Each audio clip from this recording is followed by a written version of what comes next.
아주 쉽고 그다음은 뭔가 하니까 일단 한 번 사면 팔지 않기만 하면 되는 겁니다. 그 얼마나 쉽습니까?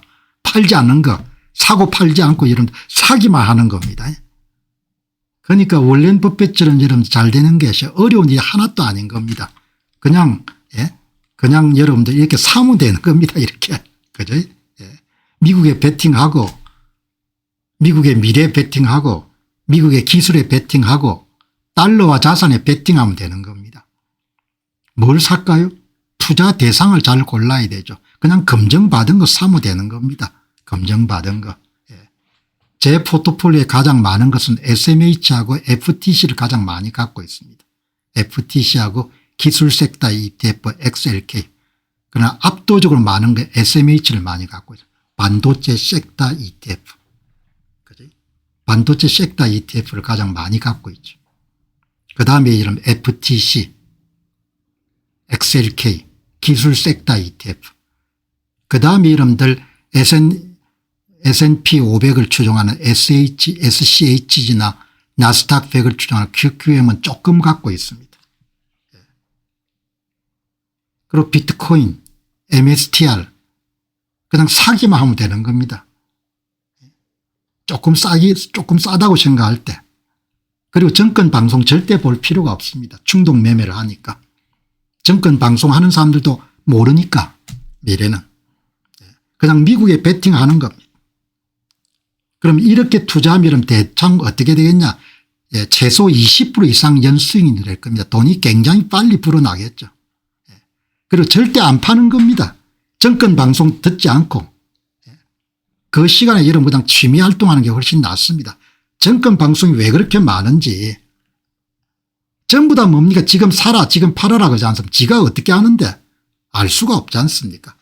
Bet on America. 미국에 베팅하는 겁니다.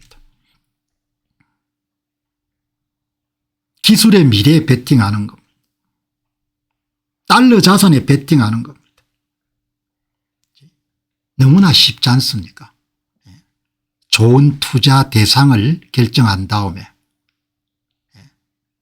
저축하듯이 그냥 계속해서 돈이 좀 생기면은 절대 레버리지 쓰지 말고 계속 투자한다. 얼마나 여러분들 쉽습니까?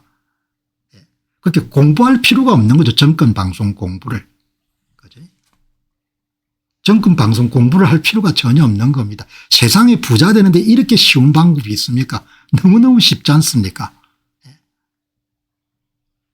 정권 방송을 볼 필요가 전혀 없는 거죠. 여기 보시기 바랍니다. 제임스 온 박사 아주 훌륭한 에코노미스트죠. 본인이 또 투자도 많이 하시는 분입니다.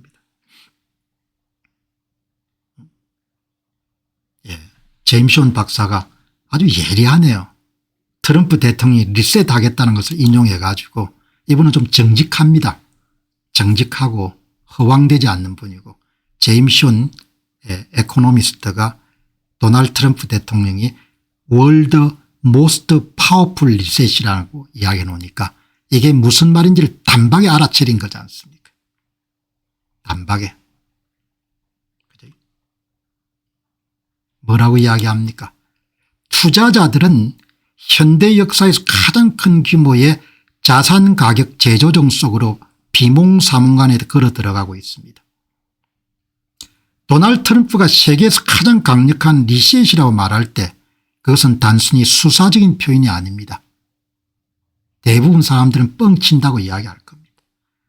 그런 자본의 흐름, 리스크 프리미엄, 에너지 정책, 월스트리트가 아직 거의 가격에 반영하지 않은 글로벌 권력 구조의 변화를 예고하고 있는 것입니다. 투자 전략은 이제 새로 쓰여야 됩니다. 대부분의 포트폴리오는 이에 대한 준비가 되어 있지 않습니다. 여러분 이게 어마어마한 자신감을 피력한 표현인 겁니다. 세계 에너지 시장의 재편, 세계 파워 구조의 재편, 세계 지정학적 재편, 미중 관계의 재편, 자산시장의 재편을 뜻하는 거죠. 그걸 착하게 이름 알아차리지 않습니까? 제임스 존 박사가. 그죠? 제 전망은 S&P 500이 2026년에 8천까지 갈 것 같습니다. 제가 내린 초기의 판단은 전혀 변함이 없습니다. 이렇게 이야기했습니다. 물론 한 사람이 여러분들 자기가 10년 동안 1년에 한 55% 이익을 남겼는데 올해는 S&P가 400까지 4천까지 떨어질 거다 이렇게 예측하는 사람도 있습니다. 이 제임스 존 박사의 글을 보고 뭐 이렇게 될 수도 있겠죠. 미래는 저도 알 수가 없으니까. 차트 보고 이렇게 할 필요가 없습니다. 정권 방송에 여러분들 전문가들이 무슨 이야기하고 사는지는 모르겠는데 어차피 미래는 알 수 없는 겁니다. 그런데 본인이 모르는 걸 떠들고 있는 겁니다. 저는 정권 방송은 뭐라고 하면 본인도 모르는 걸 떠드는 겁니다. 여러분 저는 본인이 모르는 것을 조심스럽게 떠들지만 그 사람들은 본인이 모르는 것을 여러분들 떠들면서 이걸 사라 저걸 사라 이렇게 이야기하는 겁니다. 이렇게 보면 되겠죠. 오늘 이 내용은 굉장히 중요한 내용이네요. 그래서 이렇게 투자로 여러분들 그냥 압축하면 되겠죠. 그래서 제가 자주 말씀드렸다시피 투자 공부 많이 하고 뭐 이렇게 할 필요 없지 않습니까? 투자 방송은 더더욱 그렇고 비트코인은 좀 공부를 많이 하면 더 확신이 있으니까 장기 투자를 할 수 있겠죠. 이렇게 여러분들 20% 정도 연수익률을 낼 수가 있는 거죠. 미국의 기술에 투자해야 되는 기술에. 미국의 성장주에 투자해야 되고 달러 자산에 투자해야 되는 거죠. 다른 데는 여러분들 게임이 될 수가 없을 것 같아요.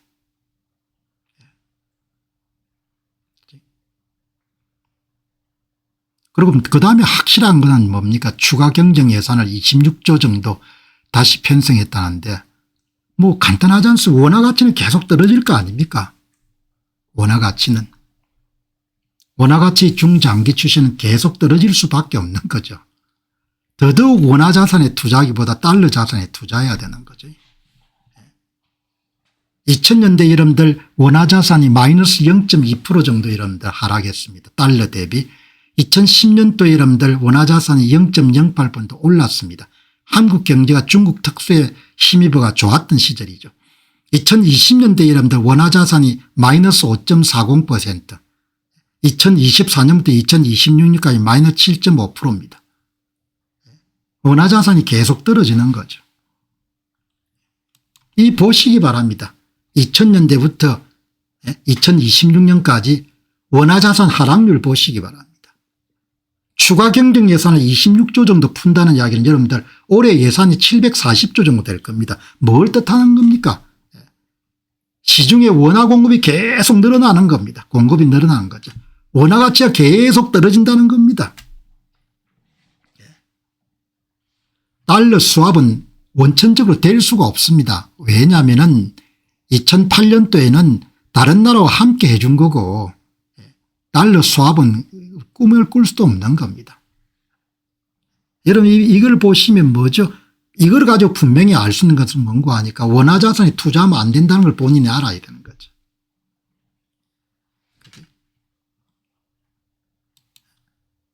여기 보시기 바랍니다.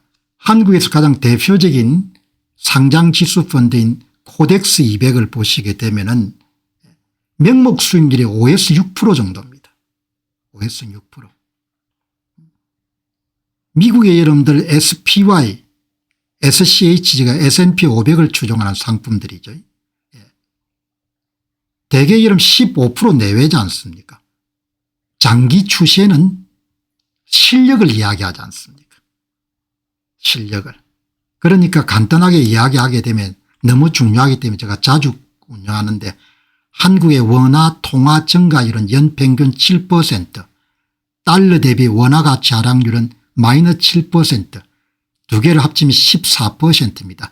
원화 자산에 투자할 때는 최소 14% 이상 수익을 남길 수 있는 자산에 투자해야 여러분들 본전을 벌 수 있다는 겁니다. 14% 이상 계속 여러분들 수익 낼 수 있는 원화 자산이 어떤 게 있겠습니까? 조금은 있겠지만 대부분은 이렇게 수익을 낼 수가 없는 거죠. 그러면 앞으로 원화 통화 증가율이 더 늘어나지 않겠습니까? 7%에서 8% 9%로 달러 대비 원화 가치 하락률이 더 늘어나지 않겠습니까? 마이너스 7에서 마이너스 9% 두 개가 이런 플러스 9% 마이너스 9% 이런 두 개 합치면 원화 가치 원화 자산의 투자의 최소 확률이 2, 9, 18이니까 18% 되는 겁니다. 그러니까 달러화 기준으로 ETF 수익률을 보게 되면은 그냥 간단하게 정리하게 되면은 마이너스가 나오는 겁니다. 지금 추세로 가게 되면. 지금 추세로 가면은 코덱스 200이 여러분들 원화 가치 하락률이 워낙 빠르기 때문에 마이너스 6%, 7%, 8% 이렇게 될 가능성이 높은 거죠. 그러니까 우리는 최소한 10년 정도의 긴 시간을 보고 저축하듯이 이런 달러화 자산을 사모으는 그런 데 확고한 그런 입장이 서 있기 때문에 그래서 여러분들이 보시고 이렇게 여러분들 결정을 하시는 게 좋겠죠. 그죠? 다음에 여러분들 하나 더 보시죠. 비트코인은 여러분들 투자할 만큼 가치가 있는 자산이죠. 어제도 말씀드렸지만 이렇게 후발주자 비트코인 현물 ETF가 출시되고 난 다음에 2년이 지나가지고 모간 스탠리가 비트코인 현물 ETF인 티커명이 MSTR을 여러분들 MSBT를 여러분들 출시하는 것은 대단한 거지 않습니까? 8일 날 여러분 출시가 돼가 인기를 끌고 있지 않습니까? 자산 가운데 유일하게 공부해야 될 자산은 비트코인 같아요. 비트코인은 공부를 열심히 해야 될 것 같습니다. 그런데 이 자산은 변동성이 너무 크기 때문에 제가 누누이 강조하지만 한 10% 정도 여러분들 투자하는 거죠. 여기 BTC가 들어있네요. 저는 BTC도 투자하고 그다음에 MSTR 비트코인 레버리지 투자인 MSTR도 투자를 좀 합니다. 투자를 좀 하는데 이는 진짜 이런 장기 투자인 거죠. 그런데 지금 뭐 가격이 많이 죽을 써 가지고 손해를 보고 있는 사람들도 있을 겁니다. 그런데 공부를 하게 되면은 스토아 철학자처럼